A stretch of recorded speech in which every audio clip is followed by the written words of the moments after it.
करा देंगे, और अगर मान लो नहीं होती है तो फिर अगर ऑनलाइन ही चलता है मामला तो फिर ऑनलाइन में भी कराएंगे, ऐसा रहेगा। अब अपन चलते हैं, एक तो पारसेक की डेफिनेशन बता देता हूँ। ये तुम्हारे एनसीईआरटी में बुक में न्यूमेरिकल भी है कि 1 पारसेक क्या डिस्टेंस है। तो सबसे पहले आते हैं, 1 पारसेक इज डिस्टेंस, ठीक है ना। ये डिस्टेंस मेजरमेंट करने का सबसे हाईएस्ट या लार्जेस्ट यूनिट है अपने पास। ये यूं है, अगर अपन 1 एस्ट्रोनॉमिकल यूनिट को आर्क के लिए ले लें, ये angle it is 1 second, then it is 1 parsec. अब पारसेक की डेफिनेशन क्या हो जाएगी? If 1 astronomical unit is taken as arc and angle sustained by arc is 1 second, then radius of arc is 1 parsec। अब थोड़ा समझा देता हूं। अगर अपन 1 एस्ट्रोनॉमिकल यूनिट को आर्क ले लें, 1 सेकेंड का एंगल ले लें, ये सेकेंड है भाई, 1 सेकेंड का एंगल ले लें, तो जो रेडियस होगी वो किसके इक्वल हो जाएगी? 1 पारसेक के इक्वल होती है भाई। ठीक है, यहां से वापस चलें अपन, एंगल का फॉर्मूला बोलो भाई। Angle is equal to arc upon radius. Angle 1 second का एंगल है, आर्क कितना है?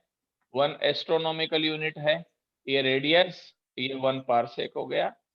तो अब अपने पास देखो, इसको इधर ले जाए, इसको इधर ले आओ, then 1 parsec is equal to 1 AU upon 1 second.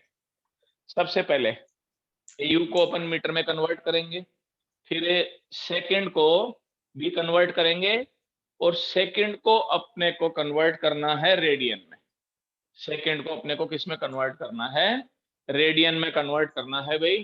तो सबसे पहले आ जाए, 1 सेकेंड में 1/60 मिनट हो गया, जानते हो। मिनट को अगर अपन डिग्री में कन्वर्ट करें, 1/60 इंटू 60, ये डिग्री हो गई। उसके बाद में अपन चलें, डिग्री को रेडियन में कन्वर्ट करें, 1/3600 इंटू π/180, ये कन्वर्ट हो गया भाई रेडियन में। तो एक चीज तो ये हो गई। दूसरा बात चलो, 1 एस्ट्रोनॉमिकल यूनिट होती है 1.5 इंटू 10⁻11 मीटर। ये करवा चुका हूं भाई एस्ट्रोनॉमिकल यूनिट। एक बार म्यूट कर दे।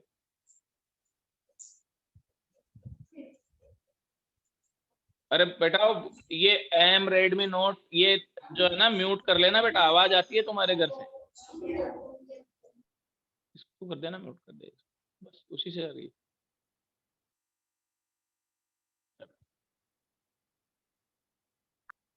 हाँ जी भाई, तो ये है ही अपने पास। देन 1 पारसेक, ये लो जी भाई, 1 पारसेक जो डिस्टेंस हो जाएगा 1.5 इंटू 10⁻11 डिवाइडेड बाय ये टर्म पूरी π/3600 इंटू 18। ये ऊपर सॉर्ट आउट कर लेना, 1.5 इंटू 10⁻11 एंड ये आ गया मल्टीप्लाई करके 36 इंटू 10⁻3 इंटू 18, ये पाई का वैल्यू पुट कर लेना। ये जो डिस्टेंस आएगी it is equal to 1 parsec. ठीक है, ये 1 पारसेक के इक्वल होती है। अब अपन चलते हैं इसके बाद में, ये तो हो गया पारसेक का।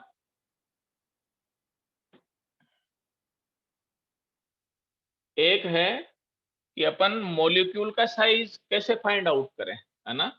स्मॉल साइज के जो मॉलिक्यूल्स होते हैं उसका साइज कैसे फाइंड आउट करें। तो उसके लिए तुम्हारी बुक में भी है ना, एनसीईआरटी की बुक देखना, उसमें मिल जाएगा। उसमें estimation of size of molecular distances ये है। ओलिक एसिड मेथड बोलते हैं भाई इसको।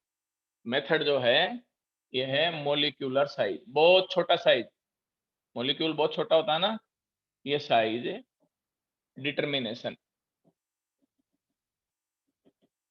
इसको मॉलिक्यूल साइज को डिटरमिन करना है अपने पास।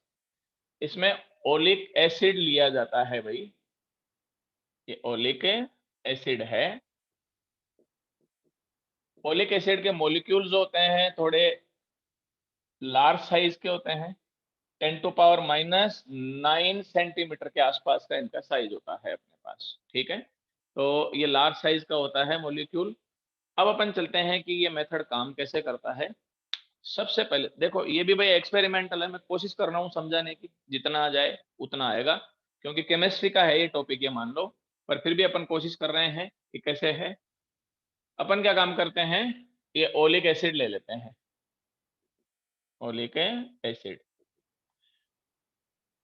एक तो जैसे मान लो कि 1 ml ओलिक एसिड ले लिया, ठीक है। इसको 20 मिलीलीटर एल्कोहल, ठीक है, ये एल्कोहल है, इसमें मिक्स कर देते हैं। तो 1 ml को 20 ml में मिक्स किया, तो इसका कॉन्सेंट्रेशन जो हो गया 1/20 हो गया कि नहीं हो गया। कॉन्सेंट्रेशन क्या पता तुमको पढ़ाया कि नहीं पढ़ाया है, नहीं भी पढ़ाया है तो मैं बता देता हूँ। ये 1, ये 20 में है, तो 1/20 हो गया कि नहीं हो गया, इसका कॉन्सेंट्रेशन हो गया। अब अपन क्या करते हैं, ये जो मिक्सर बना, ये ना, ये बना अपने पास सॉल्यूशन, इसमें ओलिक एसिड जो है 1/20 है, मतलब 20 ml एल्कोहल में इसका 1 है, या यूं कहें कि एल्कोहल के 20 मॉलिक्यूल में इसका 1 मॉलिक्यूल है। ये तो समझ में आया कि नहीं आया? नहीं आया तो बोलो भाई, आ गया क्या समझ में? चलो तो यस सर सर। एक बार वापस से- हाँ, मैं बता देता हूँ बेटा, देख अब मैं एक दूसरे तरीके से बताता हूँ। अपन एक काम करते हैं, ये 10 किलोग्राम, ठीक है, ये अपन शुगर ले लेते हैं, चीनी ले लेते हैं, ठीक है ना। इसको 100 किलोग्राम वाटर में मिक्स कर देते हैं। 10 किलोग्राम शुगर को 100 किलोग्राम वाटर में मिक्स कर देते हैं। तो अब मुझे ये बताओ कि शुगर की कॉन्सेंट्रेशन वाटर में कितनी हुई, मतलब शुगर के मॉलिक्यूल वाटर के मॉलिक्यूल में कितने रेशो में हुए, या किस रेशो में हुए, किस फ्रैक्शन में हुए, कैसे निकालोगे ये बताओ, क्या करोगे बताओ। हम्म, ओ, कितना हुआ बताओ? 10/100 हो गया क्या? 1/10। हाँ, 1/10 हो गया। Yes, तो sir. आ गया ना फ्रैक्शन? 1/10। हाँ, तो 1/10 हो गया। अब एक बार देखना, अब एक बार देखना, ये हो गया 1/10, तो डिवाइड कर दिया, तो ये 1/10 हो गया। इसमें ये 1 शुगर का मॉलिक्यूल है, कितने पर? 10 पर है अपने पास। अब अपन एक काम और करें यहां से, तो सेम ऐसे कैसे, ये हो गया 1/20 हो गया।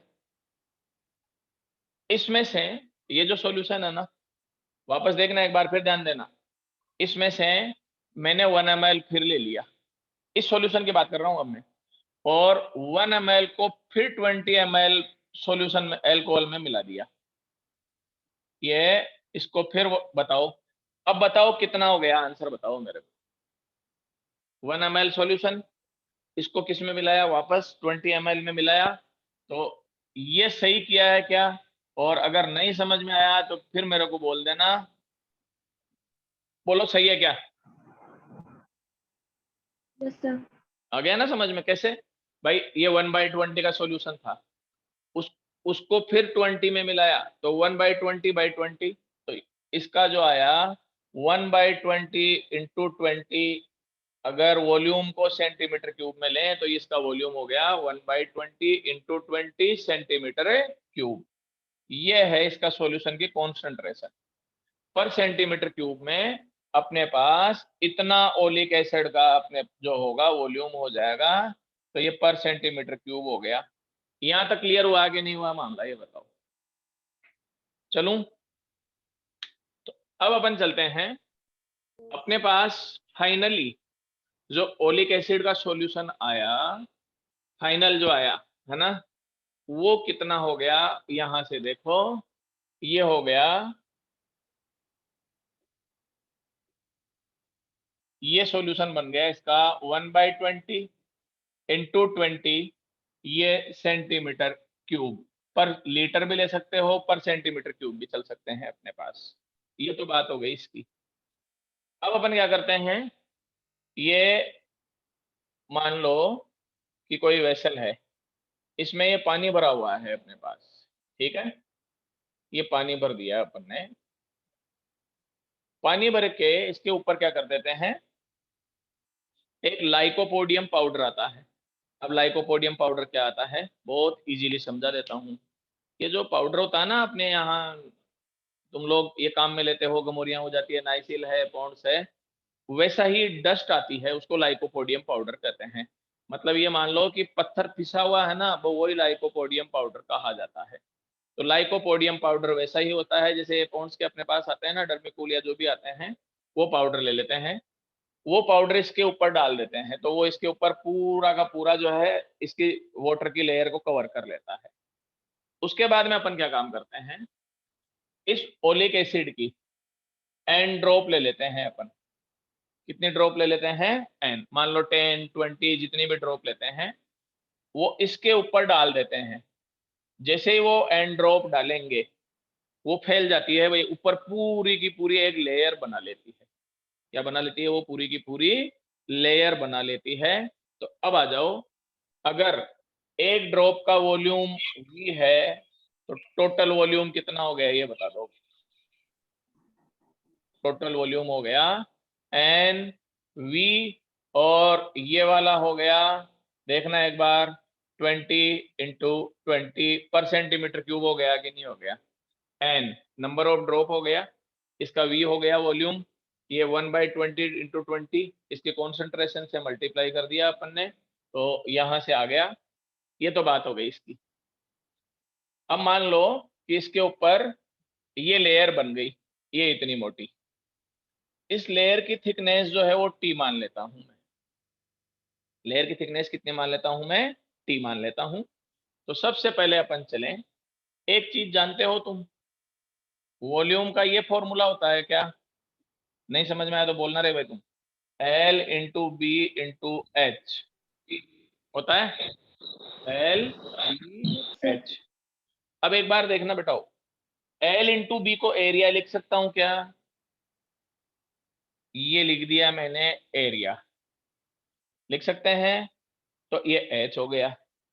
अगर हाइट फाइंड करनी हो तो क्या आ जाएगा बताओ, वॉल्यूम अपॉन एरिया।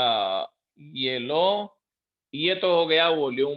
अब बात आती है एरिया की, तो हाइट या थिकनेस एक ही बात है, तो वॉल्यूम एरिया कैसे निकालोगे, कितना वो एरिया आएगा, देखिए कौन बता सकता है बताओ। मान लो कि एक गिलास में अपन ने ये बनाया है, या अपने पास एक बीकर है, और बीकर में अपने पास ये फिल्म बनाई है, तो यहाँ पर जो फिल्म बनेगी उसका एरिया कितना होगा, कौन बता सकता है एरिया। ऊपर पाई जो आर ये square. Pi R square, very good. Pi R square इसलिए हुआ क्योंकि सर्कल बन गया कि नहीं बन गया। अब सर्कल बन गया तो ये हो गया पाई आर का स्क्वायर। तो ये लो जी भाई, वॉल्यूम अपॉन ये पाई आर का स्क्वायर हो गया, आर रेडियस हो गई, वॉल्यूम का वैल्यू ये रहा यहाँ से NV, तो यहाँ से ये वैल्यू रख देना, इसका वैल्यू ये पाई आर का वैल्यू रख देंगे। यहाँ से अपने को ये पता चल जाएगा कि ये थिकनेस, मतलब इस जो फिल्म बनी, फिल्म का मतलब तो समझते हो ना, एक लेयर बनी, उसकी थिकनेस कितनी होगी। ओलिव ऑयल की इतनी पतली थिकनेस बनती है कि वो मोलिकुलर साइज में होती है, तो अपन ये कह सकते हैं, मतलब वो यूं बनती है जैसे एक मॉलिक्यूल है ना, तो उसके ऊपर दूसरा मॉलिक्यूल नहीं बनता है, इतनी पतली बनती है वो एक मॉलिक्यूल यहाँ है तो इसके पास में हो सकता है, पर इतनी पतली बनती है कि एक ही मॉलिक्यूल फिर एक मॉलिक्यूल फिर एक मॉलिक्यूल, तो इसकी जो थिकनेस होगी वो मॉलिक्यूल का डायामीटर हो जाएगा, और मॉलिक्यूल का डायामीटर अपने पास इससे फाइंड आउट कर सकते हैं। क्लियर है, चलूं आगे।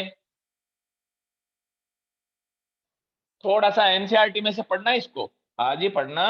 ओलिक एसिड का तुम्हारे पास बुक तो है ही, तो एनसीईआरटी का जो सेकंड चैप्टर है ना, उसमें से एक बार देखना तुम्हें फिर समझ में नहीं आया तो मेरे को फिर बता देना, कोई दिक्कत नहीं रहेगी, मैं क्लियर करा दूंगा। एनसीईआरटी में से एक बार देख लेना याद से।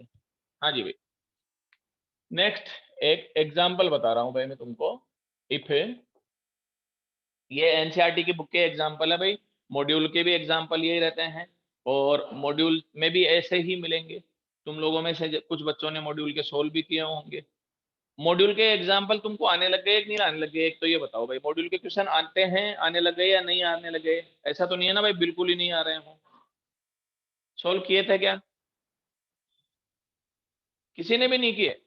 सोल्व नहीं किए रे मॉड्यूल के? हाँ तो बरो, नहीं नाम लेके पूछूंगा मैं, एक भी बच्चे ने सोल्व नहीं किए? एक भी बच्चे ने मॉड्यूल के क्वेश्चन सोल्व नहीं किए क्या तुम्हारे में से? माई, क्वेश्चन सोल्व किए थे क्या? मनीषा, निकिता, राहुल, दोनों, राहुल और राहुल कुड़ी, तारा, सोल्व किए थे क्या मॉड्यूल के क्वेश्चन? और एनसीईआरटी के कितने क्वेश्चन सोल्व किए भाई?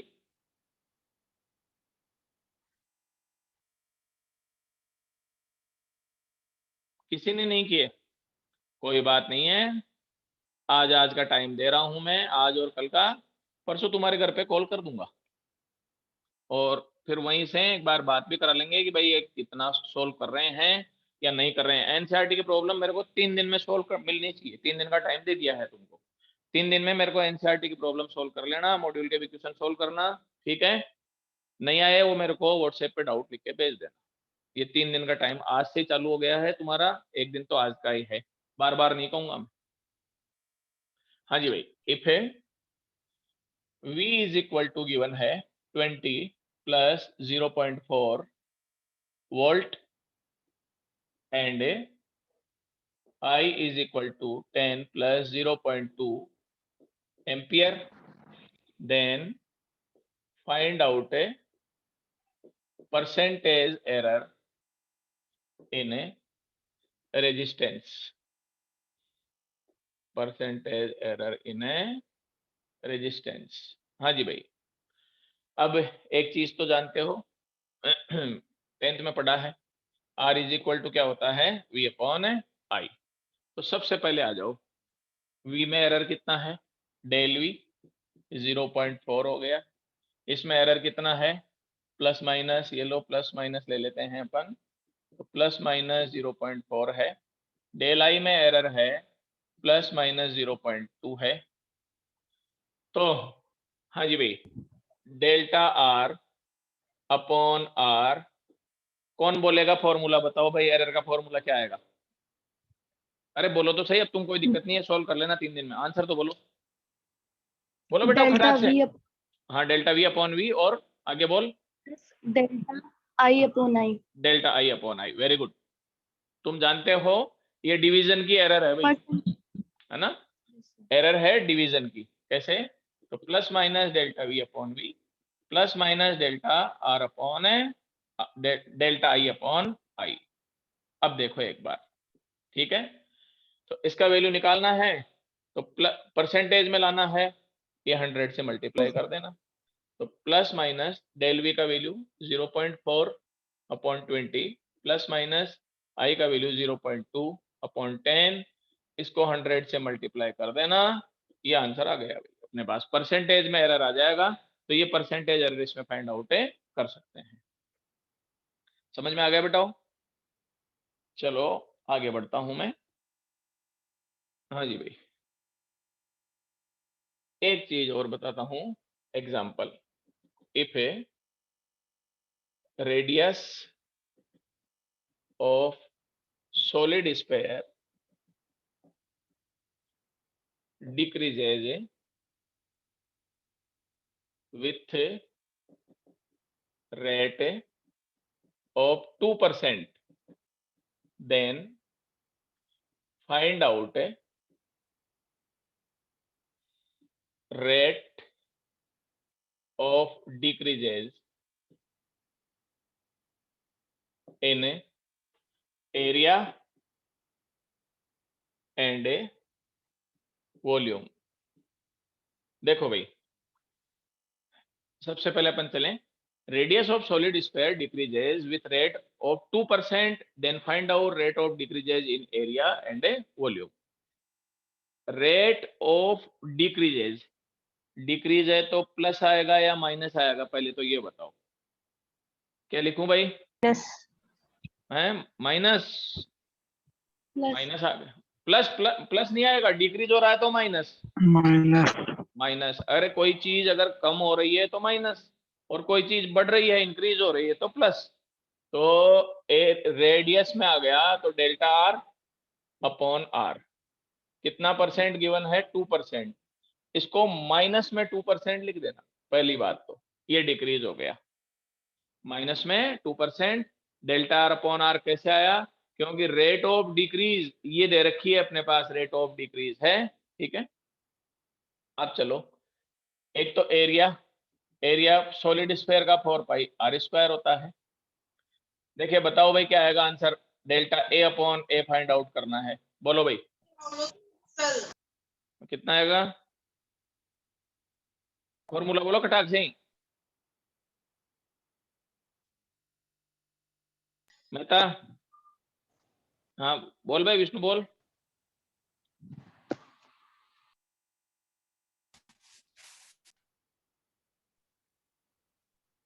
अरे क्या करते हो तुम? ये एरर है पावर वाला, पावर का एरर है। ये 4 पाई तो कांस्टेंट है, तो इसको तो छोड़ो, कांस्टेंट का तो कोई लेना देना ही नहीं होता है एरर में। ये कांस्टेंट है तो डेल्टा ए अपॉन ए, इसकी पावर है 2, डेल्टा आर अपॉन आर। बस ये आंसर है। इसमें करना क्या है अपने पास? एरर्स इन पावर्स में क्या होता है? पावर इनटू एरर, फिर आगे और हो तो प्लस में पावर इनटू एरर। तो ये आंसर आ गया delta A upon A, 2 into minus का 2%, तो एरिया डिक्रीज होगा माइनस का 4% से, 4% डिक्रीज आ गया इसमें। अगर वॉल्यूम निकालना हो तो 4/3 पाई आर क्यूब हो गया। अब चलो, हाँ भाई, डेल्टा वी अपॉन वी, कितना एरर आएगा? आंसर बताओ इसका, सीधे आंसर बता दो कितना। -6%। -6%। अब समझ में आ गया तुमको, एक बताने पे बैठता है तुम्हारे मामला। ये पावर 3, तो ये हो गया delta R upon R, then delta V upon V is equal to 3 into -2, it is minus में 6%। ये इसका एरर हो गया, ठीक है। अब अपन चल रहे हैं, एक दो एग्जांपल और बताता हूं आप लोगों को।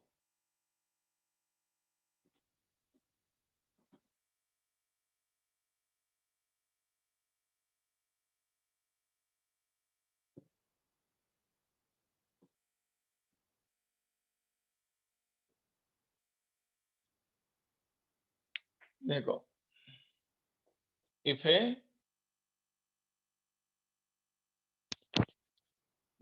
मास हाँ, mass and A radius of solid sphere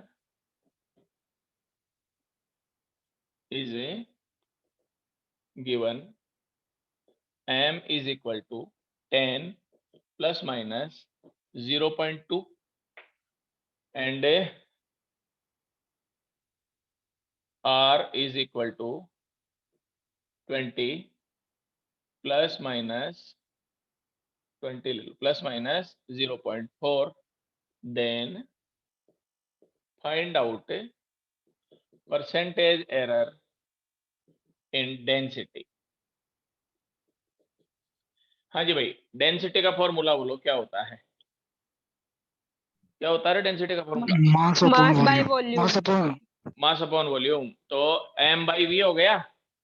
अब सॉलिड स्फीयर है, देखो यस एक सर। बार, तो ये आ गया बेटा वो 4/3 पाई आर क्यूब, ठीक है। तो अब एक बार यहां से चलें अपन। सबसे पहले एरर्स इन पावर आएगा कैसे? ये है, इसकी पावर 1 हो गई, इसकी पावर 3 हो गई, तो करो शुरुआत। Delta D upon D is equal to, बोलो सबसे पहले इसकी power 1 delta M upon M, plus minus इसकी power 3 delta R upon R, अब आ जाओ, वैल्यू निकालने हैं और परसेंटेज में लाना हो तो ये 100 से मल्टीप्लाई, कितना आंसर बनेगा, delta M upon M. Delta M का वैल्यू ये रहा तो 0.2, एम का वैल्यू ये रहा 10 प्लस माइनस 3, डेल्टा आर का वैल्यू बोलो जी 0.4, आर का वैल्यू कितना है 20। ये लो इसका आंसर 100 से मल्टीप्लाई कर देना, इसमें ये परसेंटेज एरर है, आ गई। आ गया समझ में ये भी? चलूं आगे, चलें? Yes sir. चलो,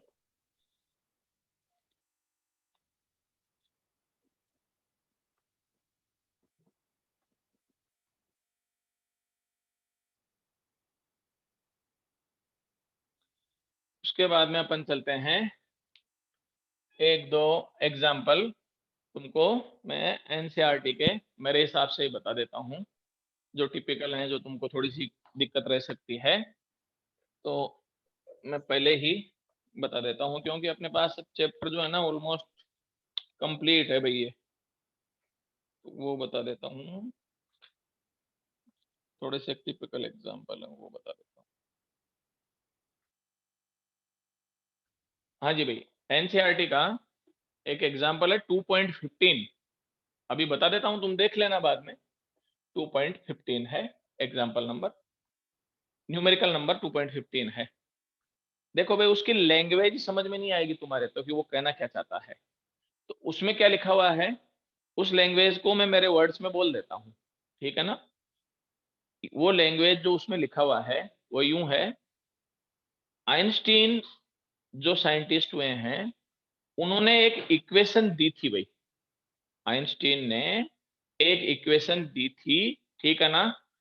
उस इक्वेशन में M, m0, v and c, ये चार क्वांटिटी थी। आइंस्टीन ने जो इक्वेशन दी थी ये चार क्वांटिटी थी, उसमें m, m0, v and c, ठीक है ना। यहां पर क्या क्या था ये बता देता हूं। ये काइनेटिक मास है भाई, जब मोशन में होगा तब मास, ये जब रेस्ट में होगा पार्टिकल तब का मास, ये वेलोसिटी, और ये वेलोसिटी ऑफ लाइट, जानते ही हो ये तो तुम, वेलोसिटी ऑफ ए लाइट।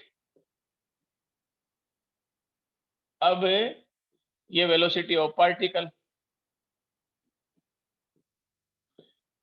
अब हुआ क्या कि तुम्हारे जैसा एक लड़का था, उसने वो रिलेशन याद किया, ठीक है ना। उस समय उसको याद भी हो गया।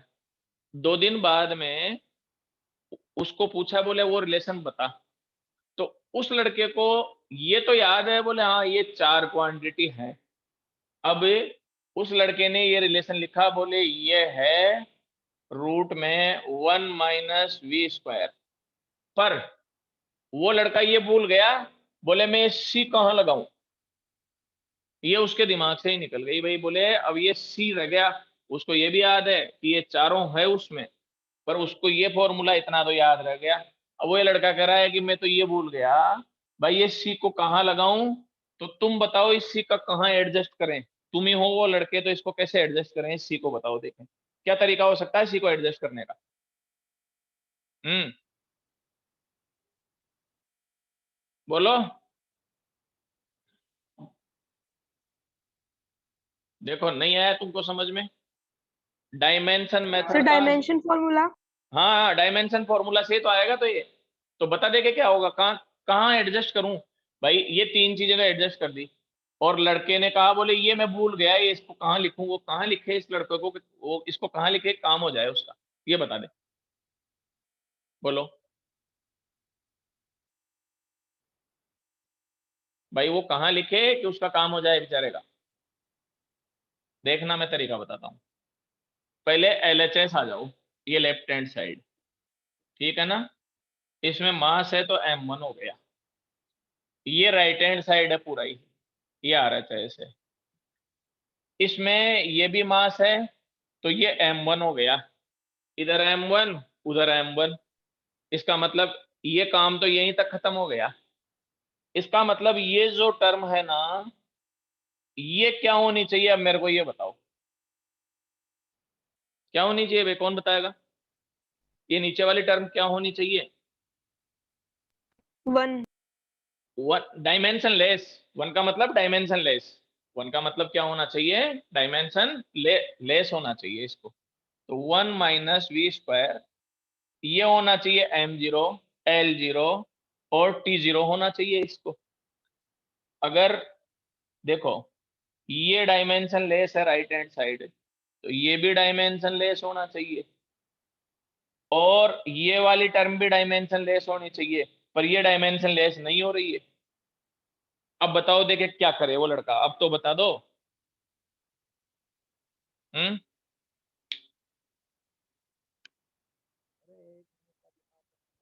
ऐसा कुछ नहीं है, क्या करे वो लड़का कि उसको ये डायमेंशन लेस हो जाए? अरे बावड़ों, ये लो, ये हो गया डायमेंशन लेस। देख लो बोले ये कैसे। ये वेलोसिटी का स्क्वायर, नीचे भी c का स्क्वायर, वेलोसिटी का स्क्वायर अपॉन वेलोसिटी का स्क्वायर, डायमेंशन लेस बैठ गया कि नहीं बैठ गया? इसका मतलब ये फॉर्मूला जो उस लड़के ने याद किया है वो गलत है, और वो लड़का कहाँ भूल गया? वो यहाँ भूल गया, यहाँ लगाना भूल गया, और c² लिखना भूल गया वो। देख लो भले ये। तो ऐसे पकड़ा जाता है कि वो लड़का जो है उसमें c² का वैल्यू कहाँ रखना भूल गया, या उससे कहाँ गलती हो चुकी है। ठीक है भाई, अब टाइम ऑलमोस्ट जो है 1 आध मिनट ही बची है, बाकी अपन कल मिलेंगे। Okay thank you. Bye sir. Bye बेटा। बाय बेटाओ। Bye sir. बाय बेटाओ।